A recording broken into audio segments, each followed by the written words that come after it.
Welcome to the Morgan Thomas Show. Thank you for joining us tonight. Morgan, Allen, and Houston are Clemson fans and graduates. Each show, the guys will give you their authentic opinion on the biggest Clemson sports topics. You can follow them on Facebook, YouTube, and Twitter. Just search for at the Morgan Thomas Show. You can also listen to them on 105.5 FM The Roar. Subscribe to the YouTube channel to stay up to date on all of Morgan's exclusive Clemson content he puts out every single week. Let's get this party started. Now here's Morgan Thomas. What's up, Tiger fans? It's Morgan here, back again with another live show for you to enjoy. And me, I'm excited to be here with you tonight, Thursday night, 7 p.m. Eastern Time, every single week, unless we just don't feel like it. But we're back again. We're going to be talking about all things Clemson because that's the team we love, and we know that that's the team you love as well. Thank you for getting in, whether you're watching through Facebook or on YouTube, more than likely on YouTube because that's where we're streaming now. If you haven't already, like the video, help us out, like the video, be a friend, and tell a friend, subscribe to the YouTube channel so you can stay up to date on all of our exclusive Clemson content I put out every single week. We got a ton to talk about. Mr. Houston Burnett is not here with me, but Big Allen Adams is going to be here and joining us in a little bit shortly after I get through this very long intro. But again, down at the bottom, you have the social media accounts at The Morgan T Show across Twitter, YouTube, and Instagram as well. Wherever you are, make sure you get into the chat. The biggest thing is get into the chat and say hello, tell us who you are, where you're from, and ask us any questions. Get involved in the conversation because we don't want it to be just a show about us. We want you to be involved as well. And let me get that other co-host involved in here, and that is Big Al, Allen Adams. Welcome in, Big Al. No need to get me in. I'm not the talent, It's just what it is.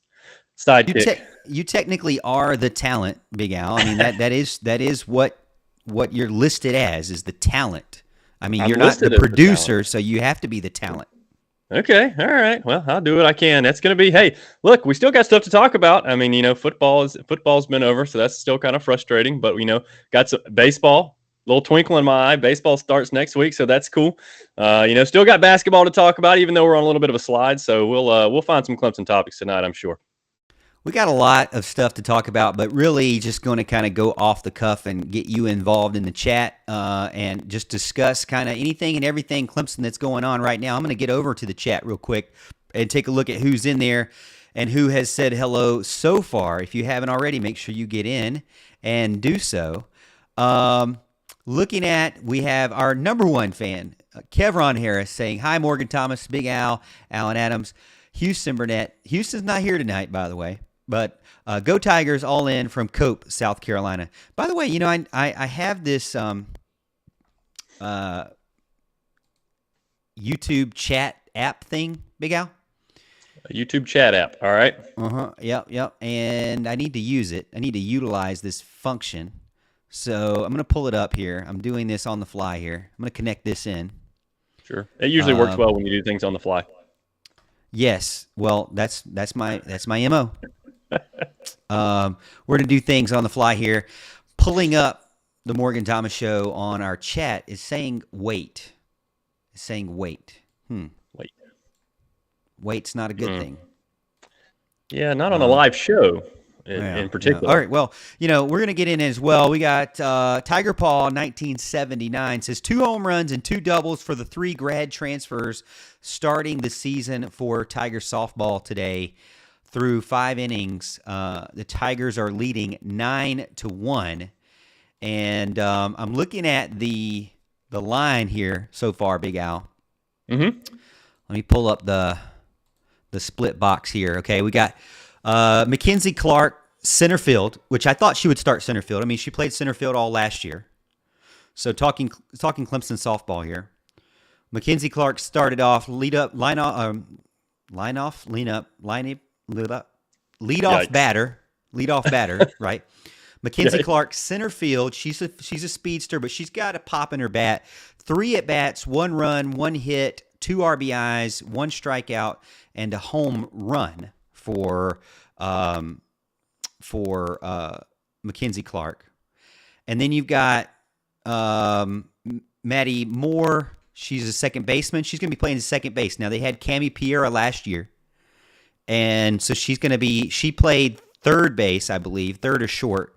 Now she's going to move over to second base, which is what Tiger Ball 1979 and I predicted in the preseason, that she would probably move over to second. 2 at-bats, one run, 1 hit, 1 strikeout, 1 left on base. And then you have Valerie Cagle, superstar, first baseman. She started out the season on first base, not the pitcher, Al. That was kind of shocking to me. But maybe this is the plan. So they really didn't have a solid first baseman, and they kept using Valerie Cagle at pitcher as kind of the ace. But it seems as if Millie Thompson, who is kind of the, more personality, fun one out there, just goes crazy in the dugout, when she's not pitching. She's like doing all these crazy things. She actually is a starting pitcher tonight, and that leaves Valerie Cagle on first base, which she's a solid first baseman. And, she's a great hitter, left-handed, right-handed. 3 at-bats, 2 runs, 2 hits, 2 RBIs, and she also has a home run, Valerie Cagle. So Clemson has, so far in the top 3 batters, two have had home runs so far, and four runs out of the top 3 batters. That's pretty good, Al. Solid start. Then you have Caroline Jacobson, who is the cleanup hitter. She's a transfer from Duke, right fielder, kind of a slap hitter. Okay, 3 at-bats, 2 runs, 2 hits, 1 RBI. So you've got 2, 4, 6 runs in the first 4 batters right there, Big Al. I'm loving that. And she also has a home run. And then Aaliyah Logaleo, shortstop. Now, she's the one that played third base shortstop last year. She's going to play that this year. She has had 1 at-bat, 1 RBI, 1 base on ball, 1 strikeout. And then you have Abby Vieira, the catcher, batting 6, 2 at-bats, 1 run, 1 hit, 1 RBI. Let's see, Allie McClish. So she's a transfer from Wisconsin, Big Al. She's super fast. They put her in left field, which, again, is what we expected her to go. Left field, 2 at-bats, 1 run, 2 hits, 2 RBIs, and she also had a home run. So 4 ladies right now with home runs. Hey, I want to see the baseball team do this. 9-1, top of the 5th, 4 home runs from the ladies. And then you can continue through the designated pitcher or designated player, Ariel Oda, 2 at-bats, nothing there. And Reedy Davenport, who is a transfer from Florida Gulf Coast. She was the Atlantic Sun Defensive Player of the Year. She's going to play the hot corner there. 2 at-bats, 1 run, 2 hits. I'm telling you what, these 3 grad transfers are solid, Big Al. I mean, it seems like everybody thought Clemson would be good in softball, but they've really just expedited all expectations and really results through the transfer portal. And ladies want to come and play at Clemson because we already know people love Clemson. You and I both love Clemson. So we already know why they love Clemson. But it seems like these players are wanting to come play for John Rittman and play with these other ladies like Valerie Cagle and Millie Thompson and really show what they can do. Mackenzie Clark as well. This team is reloaded with grad transfers, and they're projected 3rd in the ACC. But I think they're going to be. I think they definitely have that's going to be a close call. It's going to be Florida State, Virginia Tech, and Clemson. But to me, it's pretty cool to see Clemson, at least the softball team, really tap into that transfer portal to get those ladies that they really need to fit those holes. Now, obviously, it's not for everyone. I mean, it's very controversial in football, right? But I think it's really worked out for Clemson softball. Yeah, they're putting Dabo on notice because that's what the fans are clamoring for. Everybody wants them to use the portal, and you got another team at Clemson that's going to do it, and apparently maybe lead to some success, and he's going to be on the hot seat in that department, no doubt about it. But we kid a little bit about that because everybody's just dying for Dabo to use the portal. But yeah, Hey, that's a great start. You can't ask for much more than that. It seems like every year I go into the baseball opening day wanting to see that, wanting to see a 9-1, just a spanking of somebody. And usually it's like a 2-1 game or something like that. Trying to feel everything out. And we're gonna see what Clemson's got this year. It's going to be a little interesting on the baseball diamond for sure. But softball looks to be off to a great start, and it's just amazing how fast they splashed onto the national scene. I don't think anybody could have anticipated that. We've always known there's some talent down here in South Carolina and in the South, particularly for softball. People wonder for years why we didn't have a program. We finally have it. And we're kind of, one of those top teams right off the bat, which is it's just unheard of. So we're really happy for the girls, and hopefully they continue to be where they've been and improve on where they've been, and hopefully get past those regionals and supers. I'd love to see them succeed, as well as all the Clemson fans. I mean, that's a hot ticket right now. People are loving this softball thing from Clemson.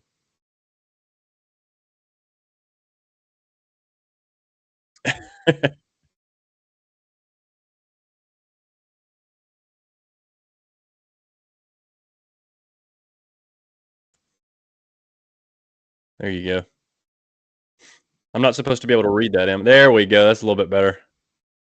Yeah, I can read that now. Yep, I can read it now.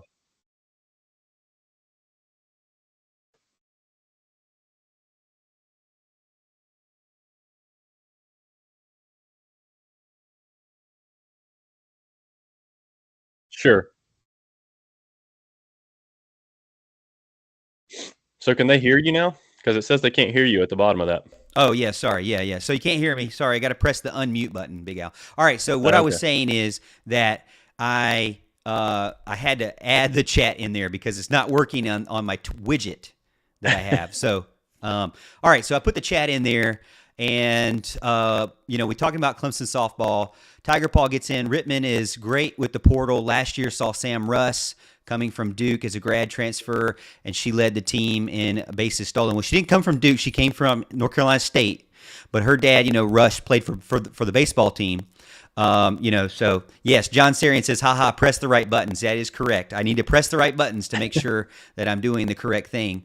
And now I'm even more nervous because, Big Al, I did a screen capture of this, but the problem is, all of my notes and everything are on the same screen. So if I change the screen, I think that's only fair because I have no notes. So if I have no notes, I don't think you should either. I don't really have notes. I say I have notes, but I'm lying, really. I don't think you are. There's no way you're spouting off all of that stuff about the softball team unless you have notes. No, Transferring from here, transferring from there. They were the all whatever conference player Bro. from some conference out nowhere. No, I don't Listen. think you know all that. Listen, don't Mickey Plyler me, okay? I know. All right, it's not a hobby for me. I love Clemson softball. Okay, this is not a hobby. I know. All right. By the way, the game, I believe, let me see, 10-1 right now. 10-1, Clemson up on FIU, which FIU is not a good softball team. Clemson is one of the best softball teams in the country. They're a top 10 team in the country, and I expect them to do well. Where is Ramona when you need her? Yeah, that's right. Al loves Ramona. She is great. We need Ramona in this case for sure. Hey, if you are getting in, make sure you hit the like button to get this to other fans, and share it if you don't mind. We're going to talk really some random things. All right, Big Al. All right, so ESPN makes playoff predictions for 2023 college football. You got to do these early playoff predictions, right? Sure. They went out and they got some of their writers, and go figure, none of them have Clemson. Okay, you got Sure. Blake Baumgartner, Georgia, Alabama, Michigan, USC. Alex Scarborough, Georgia, Ohio State, USC, Alabama. David Hale, Alabama, Ohio State, USC, Oregon. Chris Lowe, Georgia, Alabama, Michigan, USC. Tom Van Haren, Georgia, USC, Alabama, Michigan.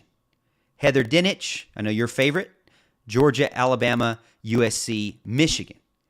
Adam Rittenberg, Georgia, Ohio State, Alabama, Washington. Bill Connolly, Georgia, Michigan, or Oregon, Ohio State. It seems like everybody thinks Georgia.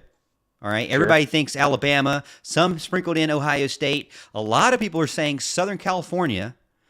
And then sprinkle in some Oregon, Michigan in there. And one person even picks Washington. No Clemson in there. Do you feel like 2023 is a year where Clemson could make it? Or is it really kind of going to be another one of those outside looking in, maybe an ACC winner, but not going to be in the playoff hunt?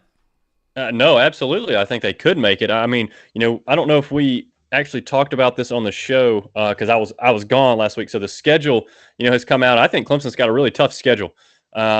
And I know everybody's going to, the national media may laugh at that, ACC, blah, blah, blah, whatever you want to say.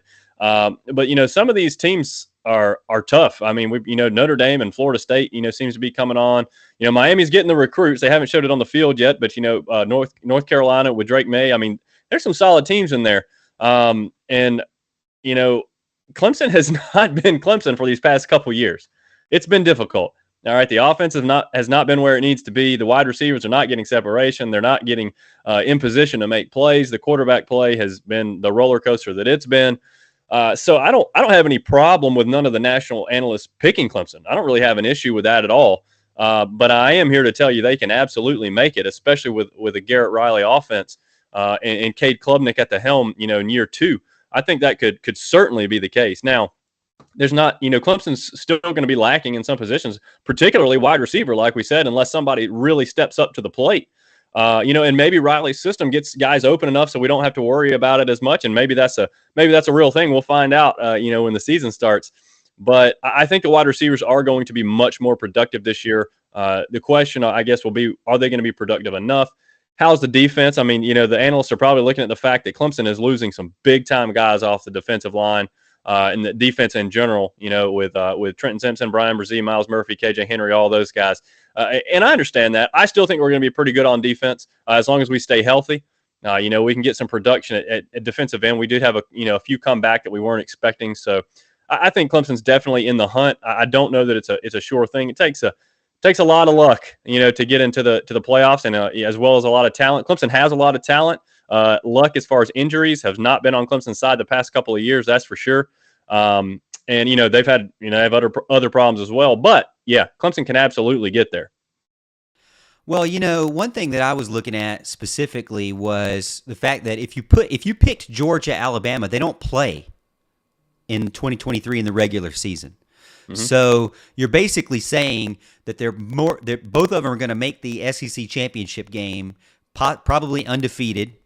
Mm-hmm. And then both of them, regardless of the result of that game, are going to move on, which to me is just another. I don't know. I get frustrated with that because you're going to see them play twice. I mean, if they are truly head and shoulders above everyone, we will see. But Alabama, really didn't do as well last year as they have in the past. Now they're continuing to just chew up recruiting rankings. I mean, they finished with the number 1 recruiting ranking yet again. Yeah. So it's still, Alabama can still recruit. Now they're bringing in Tommy Rees from Notre Dame. So they're getting rid of Bill O'Brien, which I think was I don't like him anyways, from the Texans, right? But so they're getting rid of him and they're bringing in Tommy. And I'm thinking, I think that's a good hire for them. I was shocked that he left Notre Dame, which is his alma mater. I was shocked that he left Notre Dame because Sam Hartman was going to be there. Now, obviously, we kind of seen Sam Hartman post that he's not going to leave Notre Dame. So there's no worry there from the Notre Dame fans that he's leaving. Clemson's going to have to play Notre Dame and host them this year with Sam Hartman. I'm actually looking forward to that game big time. But it's going to be different without Tommy Rees there. I think Alabama did a good job getting an offensive coordinator like him. I mean, he showed that he could just really beat up Clemson with his game plan. And he did well last year, even with really not a very good quarterback. So he's going to have a lot more talent at Alabama, right?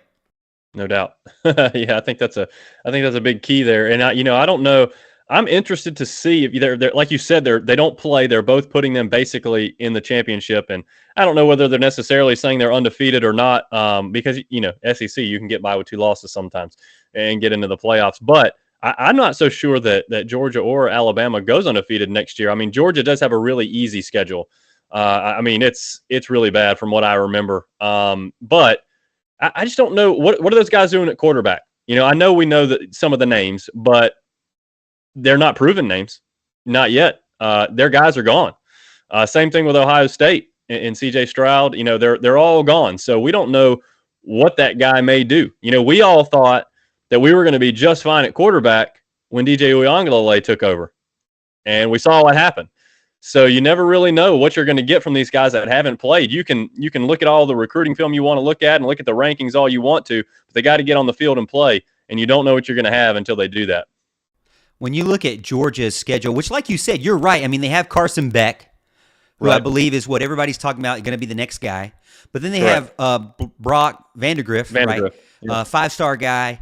Really hadn't seen much of him, but, obviously he's highly recruited guy, very talented guy. So we'll see. But Beck is the next up guy because you've got, Stetson Bennett. He's already moved on to Dallas. He's doing his thing over there in Dallas, knocking on doors at 2 a.m. drunk. All right, so Georgia's scheduled 2023. UT Martin Skyhawks. Scare you, Al? Oh, yeah. Solid team. All right. Ball State Cardinals. Scare you? Negative. South Carolina Gamecocks. 3. This is all home games here. So South Carolina Gamecocks in Athens. Scare you? Does it scare me? Maybe it should scare Georgia with the fact that they played close games with teams they outmatched, South Carolina by a mile in the past, and South Carolina still manages to win some of those games. And hey, South Carolina beat Clemson last year. They hammered Tennessee last year. I know they lost to Notre Dame in the bowl game, but they seem to have some momentum. I don't know. I'd have to go look at their roster and what all they lost, but they brought their quarterback, back, which is a big deal. So, you know what? Maybe that's one where Georgia trips up. Who knows? I hope not, but. It does seem like in the past, but South Carolina, while they have gained players, they've also had a lot of guys leave in the transfer portal. It's hard for me to say how they're going to be next year. I don't follow them 1,000%, like I do Clemson. But if you look at, I'm going to pull up their transfer portal. Let's see. I'm gonna pull You up pulling up the guys that left? Yeah, I'm gonna pull up the guys who's left to the transfer portal. Okay. Let's see. On 24/7 Sports, we'll go to the transfer portal for them. Okay, so they picked up Eddie Lewis, a wide receiver, 3-star guy from Memphis, and that was just a couple of weeks ago. Jordan Birch, who we know very well. He is a 4-star guy. Edge rusher, has transferred to Oregon. Right. I don't know how much that hurts him or not, to be honest. He really did not turn out to be what we thought he would be. I mean, Clemson went after Jordan Birch really hard. And he didn't really turn out to be really super spectacular. Now, maybe he will when he changes teams. Who knows? Sure. Going to go play with Dan Lanning down there. Maybe it'd be an opportunity for him. I say down there, I mean up and over there. Rashad Amos, running back, transferred to Miami. Rodriguez Fitton is transferring out. He's an edge rusher. Jalen Daniels, quarterback's transferring out. Gilbert Edmond, an edge rusher, transferred from South Carolina to Florida State, which we know Florida State has had a massive success in the transfer portal this season. Yeah. So Mario Anderson Jr., a guy they picked up from Newberry, 3-star. Corey Rucker, one of their wide receivers, 3-star. He's going to Arkansas State. Trey Knox, a wide receiver, 4-star. Now, Trey Knox would be, or not a wide receiver, a tight end from Arkansas. I think he did pretty well at Arkansas. So they lost a tight end to Florida State. We'll talk about him, Jaheim Bell. But they picked up Trey Knox. Now they're losing Marshawn Lloyd, their running back, to Southern California, going across the country. So, the guys that they originally had as their starters, Austin Stogner, R.J. Roderick, let's see, Marshawn Lloyd, Jaheim Bell, those guys are leaving. Jordan Birch, those guys are leaving. Zach Pickens is now going to the NFL. So I'll be interested to see how they do. Obviously, they've improved compared to Clemson. You know, they like to say, well, we improved 31 points. You guys improved no points, right? So yeah. They improved none, or Clemson improved none. They improved 31 points. Do you think that South Carolina is still on the up? Because, man, they got a lot of hype right now. They just released a video where they're going to do a lot of development in the Columbia area. Alan, I don't know if that's approved or not. If you can go in the system and disapprove it, I'd appreciate that. No, I don't mind it. But when I went and watched the video of them developing the area in South Carolina, what I noticed is there's really no plans. It's like you look at the article that they wrote, and it's like, well, here's a map of what we want to do, and what we've done so far is we've submitted a form. Yeah. And it's like, okay, well, congratulations, you submitted a form. Anybody can submit a form.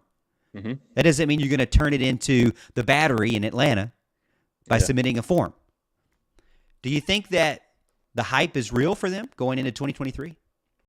Well, it's hard to say. In their minds, it's real. I mean, they've used the momentum on the recruiting trail, no doubt, and they've done a decent job there.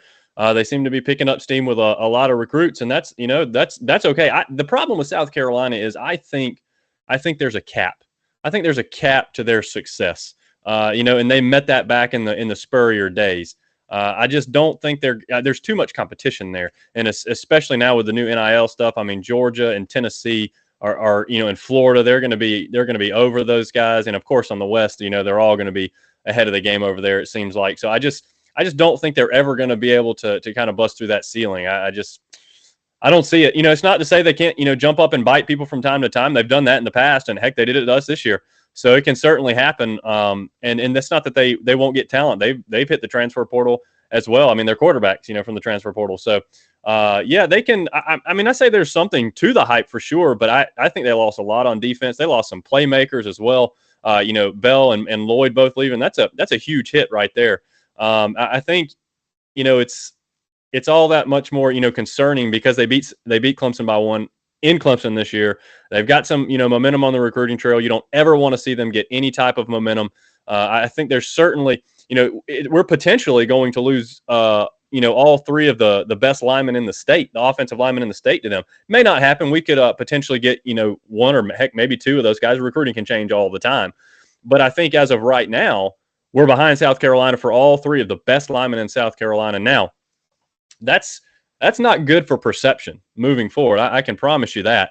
That they're going to be able to sell that to people even in years to come. And it's okay as long as the guys they got coming, are, high 3-star, low 4-star developmental type guys, which I think most of these three are in particular. Got good potential, but I don't think they're, plug and play guys right from the start. They're not 5-star guys. But if a day does come where South Carolina, the state of South Carolina has like 3 or 4 5-star linemen, and South Carolina is able to sell them that, hey, we've been beating Clemson on these guys, in recruiting for the past few years, that could turn out to be a problem. But right now, Clemson can get recruits from anywhere, and they can get guys of comparable talent and sometimes even better talent from outside of South Carolina. They don't have to rely on South Carolina and that happening. A lot of stars have to align for South Carolina Gamecocks to do anything of significance, in my opinion, at least where we are right now and where I see them going in the foreseeable future. So right now, Clemson is still in a much better spot. That gap is still pretty wide right now, and I hope Clemson is able to, get back in the playoff, get their name out there, because that'll improve recruiting all that much more as we go to the future. When you look at 24/7 Sports composite rankings for the state of South Carolina, Josiah Thompson, offensive tackle, 6'6", 280-pound, 4-star. Right now, crystal ball projected to South Carolina. Now, he's visited Clemson. He came to Elite Junior Day. So I feel like Clemson has an opportunity there. Clemson is obviously trying to get an offensive tackle, but you're looking at a situation where Clemson is not going to get the best player in the state, Josiah Thompson. Now, I see a guy, Troy Stevenson. I don't know much about Troy Stevenson from Philip Simmons High School in Charleston. He's an athlete, 6 foot tall, 165, 4-star. I did not know that he was the second best player in the state. I thought Cam Pringle was there. He must have just recently got added, or it might be a mistake. I don't know. But Cam Pringle is third, offensive tackle, 6'7", 338. Big giant guy. Yeah. 4-star overall, third best player in the state. He is already committed to South Carolina. He did entertain Clemson, but did not commit. So now there's 2 out of the top 5. Mazio Bennett, wide receiver, Greenville, South Carolina. Now, you hate to lose a guy from Greenville, South Carolina, but, sometimes I think, at least I don't know this for sure, but I've heard that he's a South Carolina fan. He's always been. So his family's been. So sure. Mazio Bennett, wide receiver, 6 foot tall, 180, 4-star. It kind of stings a little bit more when it's a wide receiver because Clemson needs wide receiver. That's very true, but let me. So I didn't want to interrupt you here, but let me bring up an important point about Mazio Bennett. Is the fact, and listen very carefully. I haven't looked at Mazio Bennett's film. I don't know. He may be the next star in the making, for all I know. But I don't think Clemson recruited him very hard. No, they haven't offered him. Yeah. So do you really count that as a loss? I mean, we're not even recruiting him. We wanted Tyler Brown, and we got him. So I don't think I agree with you. I think that a lot of fans don't remember that, or they don't think of that. And then also they say, well, why didn't you offer him? You need a wide receiver. Why didn't you offer him? But, that's fair. Maybe they already had that type of wide receiver, because that's one thing we forget is there's not always just one wide receiver. There's multiple types of wide receivers. No doubt. Braylon Staley is 5th, and Clemson's in a great spot for him. 6 foot, 175, 3-star. Maybe they feel like Staley is not that much different than Mazio Bennett. So he's from Aiken, not too far from Clemson.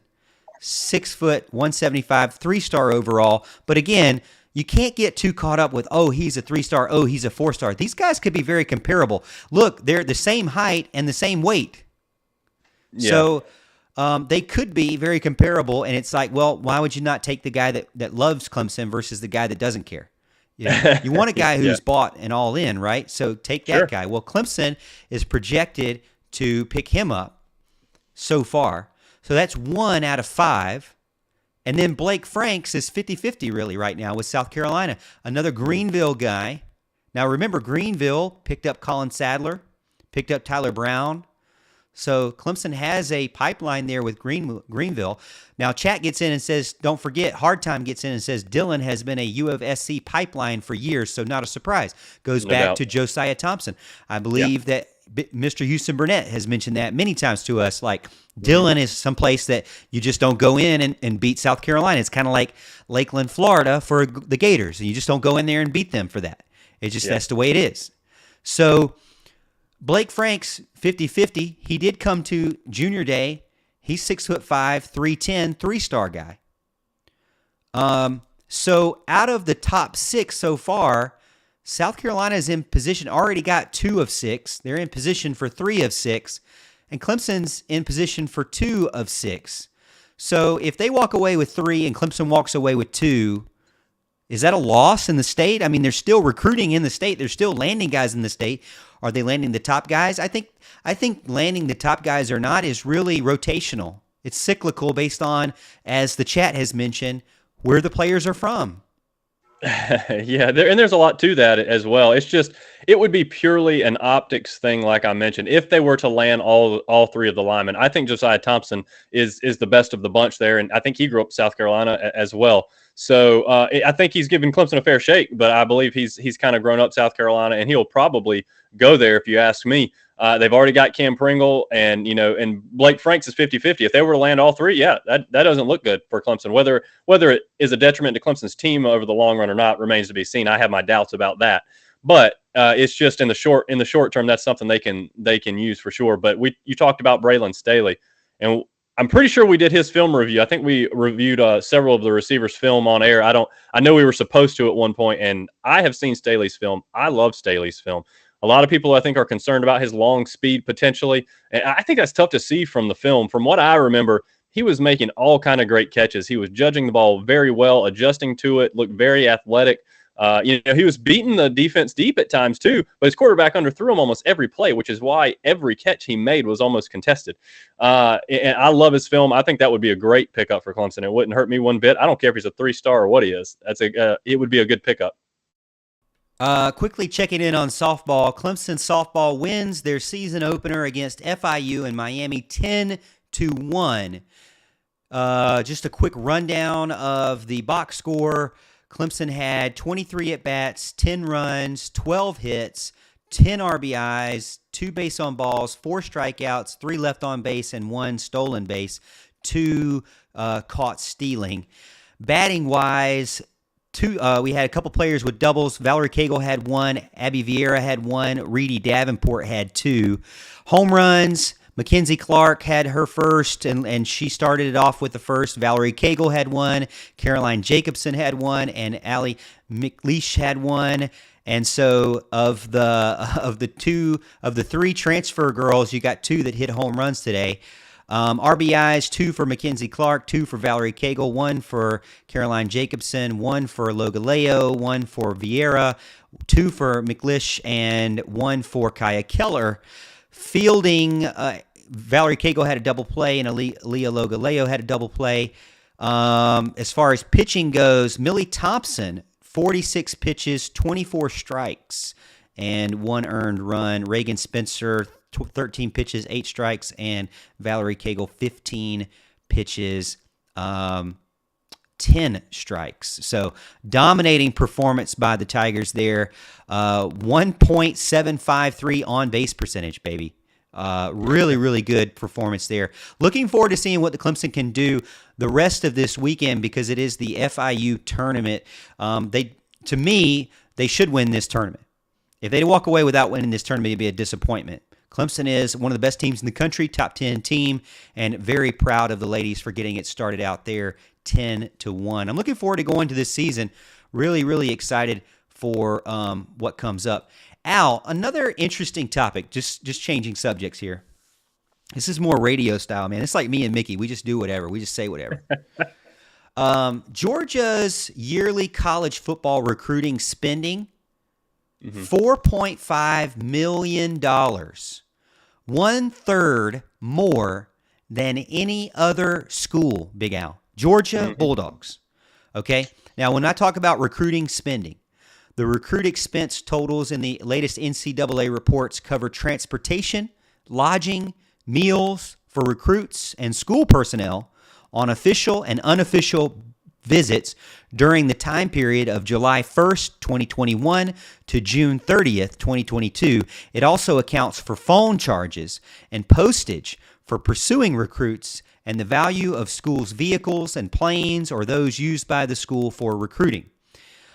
Georgia has signed most of their class during that same time period, and they're number 3 in the nation, laying groundwork for number 2 in the nation for the next class. Now, again, going back up to the amount spent, Georgia spent just over $4.5 million in recruiting expenses. No other program at a Power 5 school has come close to that number so far. Texas A&M is at number 2, $2.98 million. Tennessee, number 3, $2.92 million. Texas at number 4, $2.44 million. Alabama, $2.32 million, according to USA Today. Now, they also mentioned Michigan at $2.24 million, less than half of Georgia's total. The only other school having spent more than $1.85 million was Michigan. Now, Clemson and Oklahoma are mentioned in the article as well. They say perennially 2 of the top spenders on football recruiting have yet to release their financials. I think somebody did on social media, but that was as of February 8th. That was yesterday morning. I think somebody mentioned on social media that they're up close to the $2 million as well. I'm not sure if Clemson got up to the $4 million mark. We don't, at least this article doesn't tell me. Chat, if you've seen it, please let us know. Al, do you think Clemson can compete with schools that are spending $4.5 million on just recruiting expenses? Well, I don't know that Clemson has to, and I think part of the reason for that is their selectivity, and they don't invite as many people down. They don't invite as many people to these big events that they have. They're more selective in their offers. They're not sending out as much stuff to as many guys. So I think they're. I don't. I mean, I expect them to have a trimmer budget in that regard because they don't necessarily need a bigger budget. So I don't think that gap, even though it seems like it's double or whatever it may be, it's probably not quite as wide as it seems. So if they really needed to make that up, I think they could make up whatever the true difference may be when you compare it to, how many kids they're bringing in and all that kind of thing.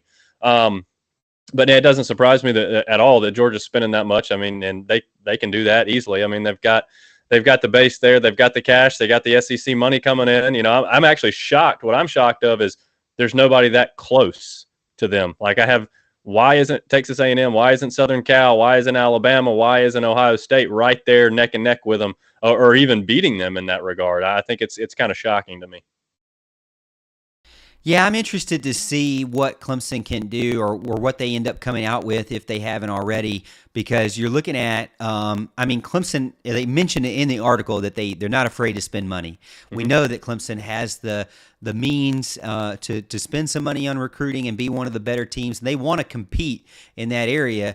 It is definitely interesting because, they're wanting more and more money from the fans for not only ticket sales, and their IPTE, but they're also wanting it for NIL now. So the fan is really coming to penny pinch here with the price of eggs going up.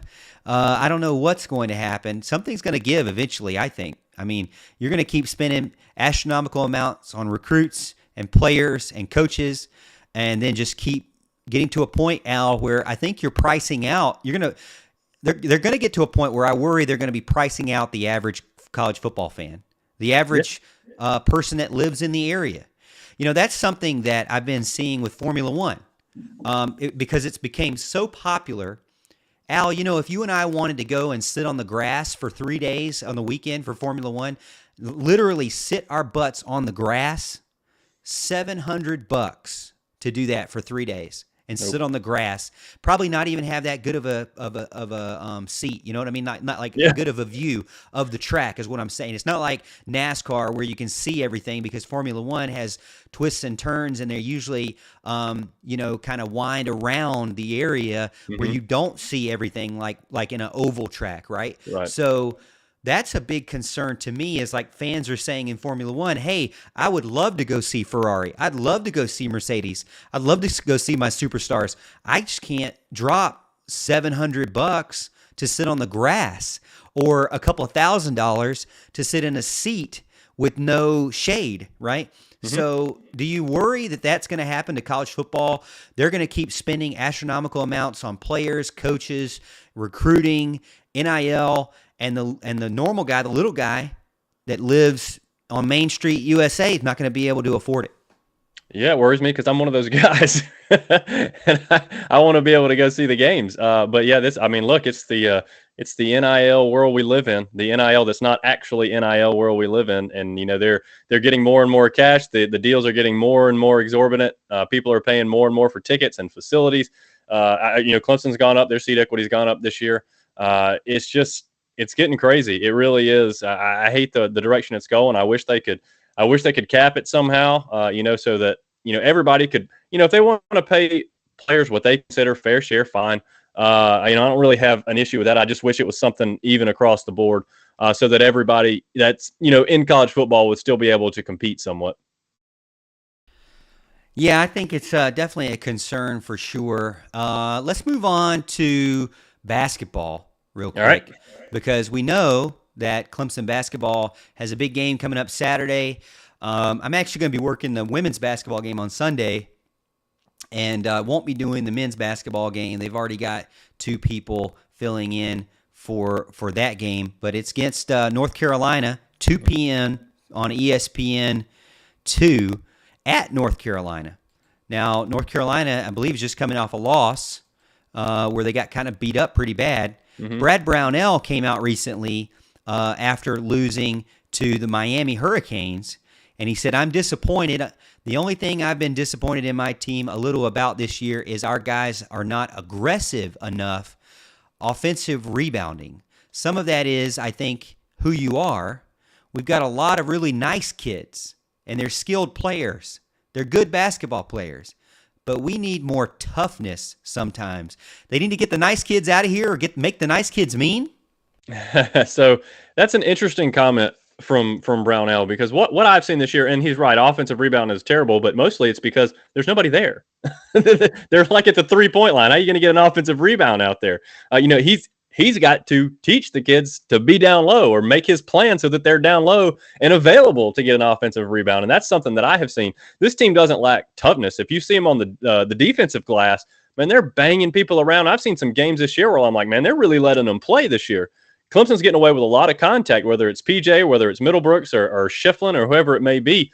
There's been a lot of banging down there. I feel like the team is tough. I feel like it's more the plan that's causing them not to get their offensive rebounds. But, maybe I'm not a basketball expert necessarily. I could be wrong. But, yeah, that game against Miami was tough. Look, Miami, good basketball team. If you ask me, a better basketball team than Clemson. Now, Clemson had their opportunity.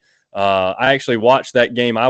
We were at the beach, for a few days. I was in the gym, and I was like, look, I got to watch this game. It's a huge game. Got to see it. So I'm sitting there trying to get it on the TV, and 3 hotel employees later, they finally get it fixed because their TV wasn't working. I was like, look, this is Clemson, Miami. Y'all have to get this game on the TV. I have to watch it. So, and unfortunately, Clemson chose not to reward my persistence and didn't get the W. So that was unfortunate. But look, my father-in-law texted me at halftime about the game and what adjustments needed to be made and all this kind of stuff. And I said, look, Clemson blew it in the first half when Wong was not scoring. They had to take advantage of that and build a lead. They did not do it. It could come back to bite us. Wong got hot in the second half, and the rest was history. So that was kind of tough to see. But yeah, the rebounding was certainly a big concern. They really going to have to fix that. And if it's the toughness, fine. I seriously doubt that it's a lack of toughness based on what I've seen. But still, it's something they got to fix for sure, especially going to North Carolina. North Carolina, I think, is on a 3-game losing streak. I could be wrong about that. But yeah, it's a huge game in Chapel Hill this weekend. And hey, the curse is already broken. We know it can be done. We can win there. So it should be a really competitive game. I'm looking forward to it. Yeah, you're actually right, Big Al. So they lost to Wake Forest 92-85. They lost to Duke 63-57. And then they lost to Pitt. So they haven't won a game in February. Clemson hasn't either, but they've only played 1 game in February, while North Carolina has played 3. Interesting that they've played 3 games in the same time span as Clemson. So Clemson's had a little bit of a breather, if you will. Yeah. Tied for first place, Virginia 10-3, Clemson 10-3, Pitt 10-3. And from what I'm understanding, Al, which I'm not a big college basketball fan, but from what I am understanding, is even though they've been in first place this entire time, there's an opportunity or a chance, a threat of not even making it to the tournament because of who they've lost to and who they've beat. Yeah. They haven't beat the best teams, and they've lost to some really bad teams. Yeah. So their overall result, while good, the actual teams they've played, not necessarily the best. Yeah, those rankings are a disaster, by the way. I think the net is what they're kind of going by a lot, and it's an atrocity. I saw something earlier they had put out. I can't remember who they compared us to, maybe Santa Clara or somebody like that. I can't really remember. But our resumes were almost identical, but we had 2 more bad losses than they do, which would have been South Carolina and whoever the other I can't remember the other team. We got beat pretty bad by the Division II team, maybe. The Loyola Chicago. That's it. Okay, so we had those 2 losses, which were our bad losses, but we also had 2 more big wins, quad 1 wins or whatever, than this team, and our net ranking was like 50 spots apart or something. It was just insane. Like, it should have been almost equal. So I don't know what we're getting hammered for. I understand the ACC is down, but according to the quad system, which has kind of been like the gold standard, I don't see how the disparity could be that big. But yeah, then the fact that we were leading the ACC and still kind of, quote unquote, on the bubble, or at least close to it, and we're definitely on the bubble now. Something's wrong there. That is a big deal, and I don't know. I don't know what that's going to be. I have a hard time believing we could finish, potentially third in the ACC and not make the tournament. I think that would have to be absolutely unheard of. Yeah, it kind of stinks to be like, wow, this is Brad Brownell's or Clemson's best year in history, Brad Brownell's best year ever, and it's really not that good. Yeah. Comparative. Like as far as like postseason run, they could be a better team in the NIT again. Sure. And it's like, well, that's not really the goal, which Graham Neff has said. The NIT is not the goal. So what's Graham Neff going to do? Right. Hard to say. It's kind of frustrating to have a team do so well and come up short in the postseason, or maybe not even have a real chance at a legit shot at the NCAA tournament because they're not even in it. Sure. So definitely very frustrating. UNC right now, a 75.6% chance of winning the game, according to the matchup predictor on ESPN. When you go look at their schedule left, they have Florida State, who's not doing good this year. They should beat them. They've already beat them. It's going to be at home this time, although it was a buzzer beater. They have Louisville, who's a terrible season right now, so that's two. Yep. So they have 1, 2, 3, 4, 5, 6, 7 games left, Big Al. Yep. Let's say they lose to North Carolina. Florida State, Louisville wins. Syracuse, they could win, I think. They could win Notre Dame. Mm-hmm. So, they still have an opportunity to go 4-3. Because it'd be hard to beat Virginia at Virginia. Yeah. And they could beat North Carolina State, maybe. Yeah. But the matchup predictor says no. So if you go by matchup predictor alone, they're going to finish 4-3 to end the season. So that puts them at what, 22-9? 22-9, and still you're thinking it's not good enough?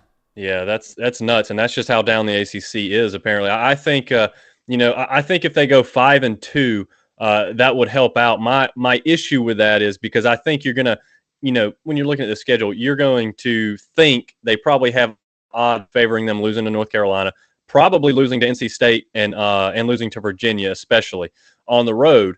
But they can compete with North Carolina. They can compete with any of them. We've seen Clemson play with some really good teams, but you got to think North Carolina, NC State, one of those they're going to need to win. They're going to need to pull out a game on the road.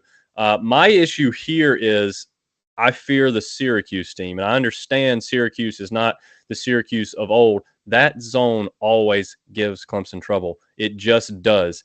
And they usually have length, athleticism. They challenge the ball and make you hit threes. Look, Clemson, what bothers me about this team this year is Chase Hunter, when he's on, great basketball player. Hunter Tyson, great basketball player. Brevin Galloway, great basketball player. PJ Hall. But the only one of those who has been consistent all year is PJ Hall. Okay, somebody's going to, get in and scream Hunter Tyson.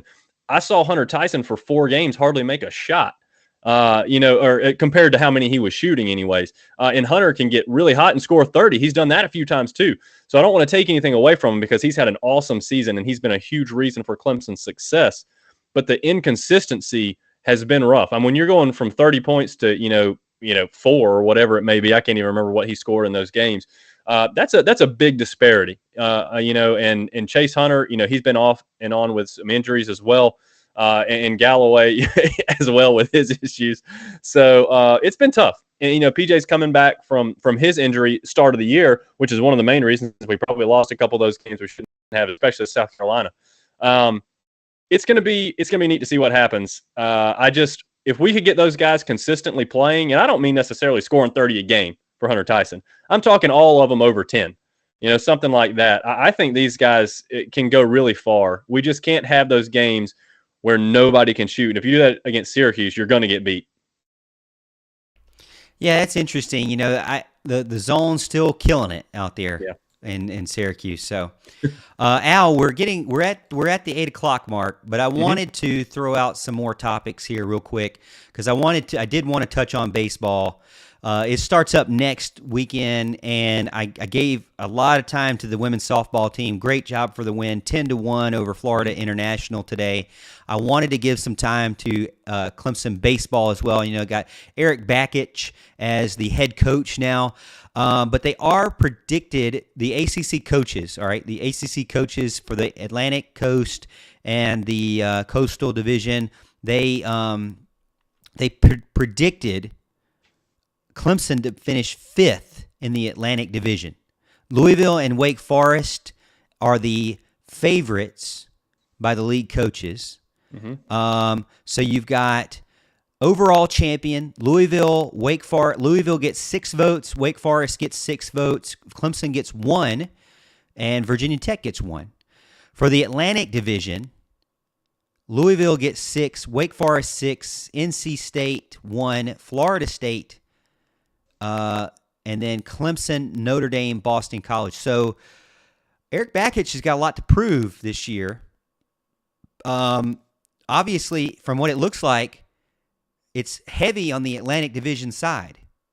So let me look at the let me pull up the schedule here. So they got Binghamton next weekend. Yep. And they don't get into their ACC play until middle of March, really. Right. So they got some time to get into it. Mm-hmm. And they don't play a big-time team like what I just mentioned in Wake Forest. They host Wake Forest coming out the end of March. They have a doubleheader. It looks like doubleheader March 30th and then April 1st. And then they have Coastal Carolina as a midweek game, and then Florida State. So the 2 higher-ranked teams above them, back-to-back weekends. They don't get Louisville until May, the 1st of May, May 5th, 6th, and 7th. And so what are your thoughts so far? I mean, do you feel like that they can kind of be in more of a groove by the time, at least they get some time to kind of figure things out by the time they get to Wake Forest? What are your thoughts so far? Do you think that 5th is about right? Yeah, I think that's fair. Absolutely. I think there's just so many unknowns with this team. I think the lineup has potential to be really good, but it's just, I think I was talking to Houston about this before the show, is I don't remember a time where I went into the season having no clue what to expect from our weekend starters. And I mean, good pitching beats good hitting every single time. And I don't know what we have.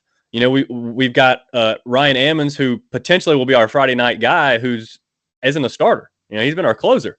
And these other guys have started some, but they were, freshmen, and we don't really know what we have in them yet. And some were relievers. It's just, it's going to be interesting to see what happens. I'm excited simply because of the Bakich effect, and maybe the new renewed energy, the different focus and the fundamentals and whatnot.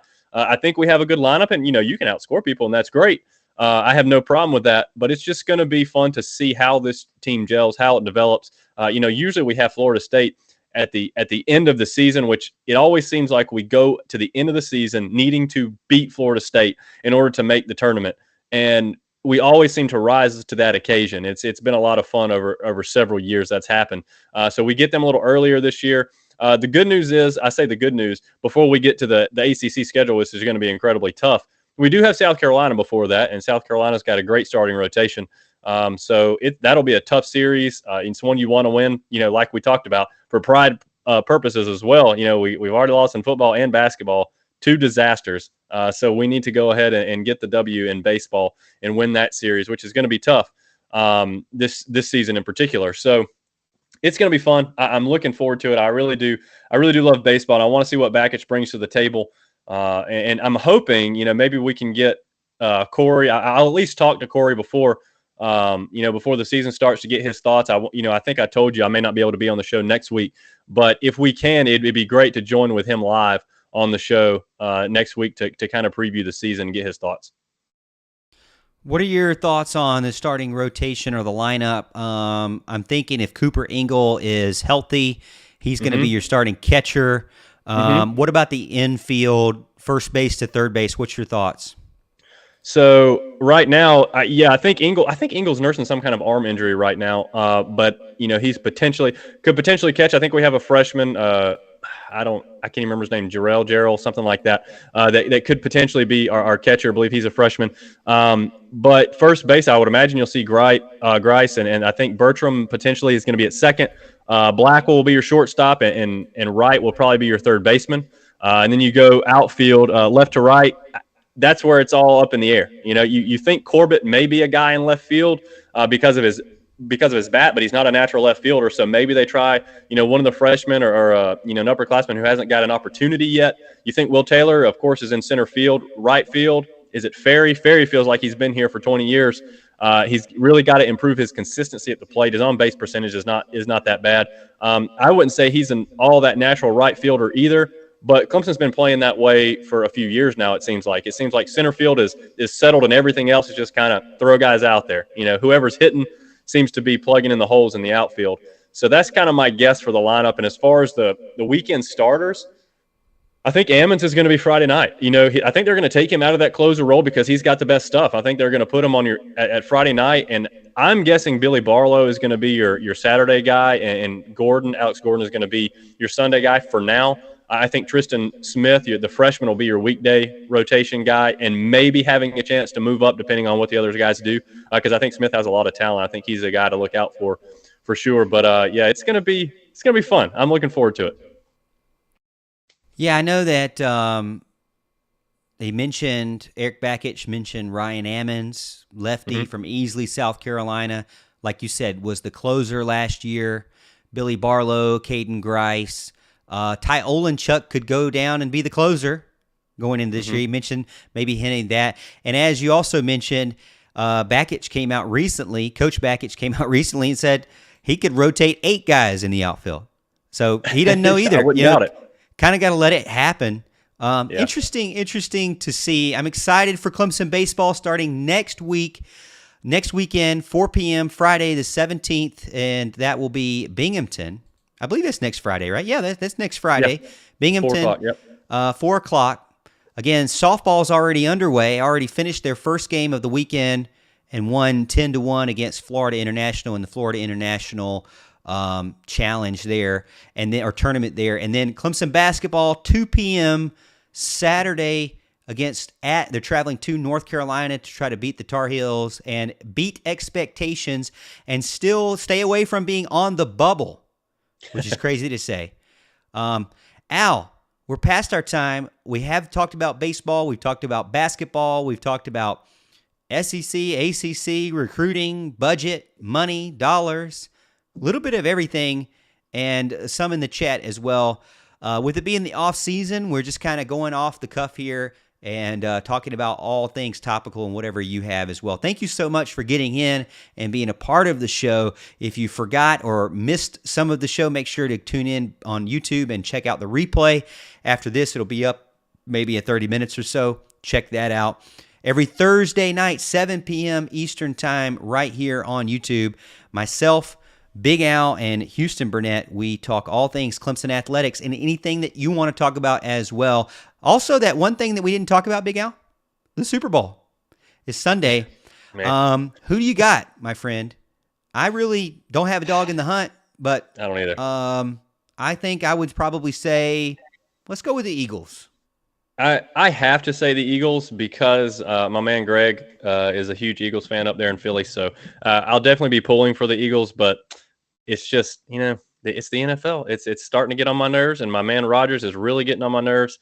So, he's making it unlovable for me, and that's disappointing.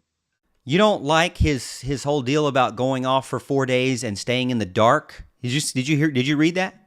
I've really stayed away from all these Rodgers stories because they just get crazier every time. I just can't. He's going to go on a Tibetan sabbatical kind of thing where he gets locked in a room all dark, where it takes away that sense of sight for 4 days to the point where you start to hallucinate. Well, actually, the way they prescribe it is you get a clarity of thought and dreams that are more clear. So he will be able to understand his future better by doing this and what to do next and what decisions to make next. So Al, when you have that next big road project, when I have that next big marketing project to do, that $1 billion road deal, that $1 billion bridge, that $1 billion email campaign. We need to go into the closet for 4 days and just sit in the dark so that we have perfect clarity of what to do next. Excellent. I did that after the South Carolina game this year. Oh, yeah. How did it work? Not good. I'm still bitter. Well, hey, Al, I appreciate you coming on as always. Love you, man. Thank you, everybody, for getting on. And as always, Tiger fans, we'll see you at the top of the hill.